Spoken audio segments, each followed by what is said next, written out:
If you want to give your WhatsApp this tablet or PC display, here's how you can do so on your Android phone.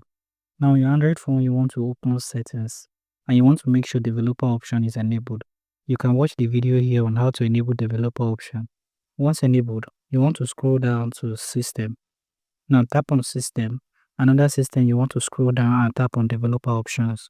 In developer options here, you want to tap on the search icon at the top right corner of your screen. And you want to search for smallest width. If you don't find smallest width, you can search for the variant of width to bring you here. In this section here, you want to tap on this and change the number in this section to 650. Tap on OK, and this will adjust your screen display. Now when you go back and open apps such as WhatsApp, you now see the tablet and PC display, which will split your WhatsApp screen.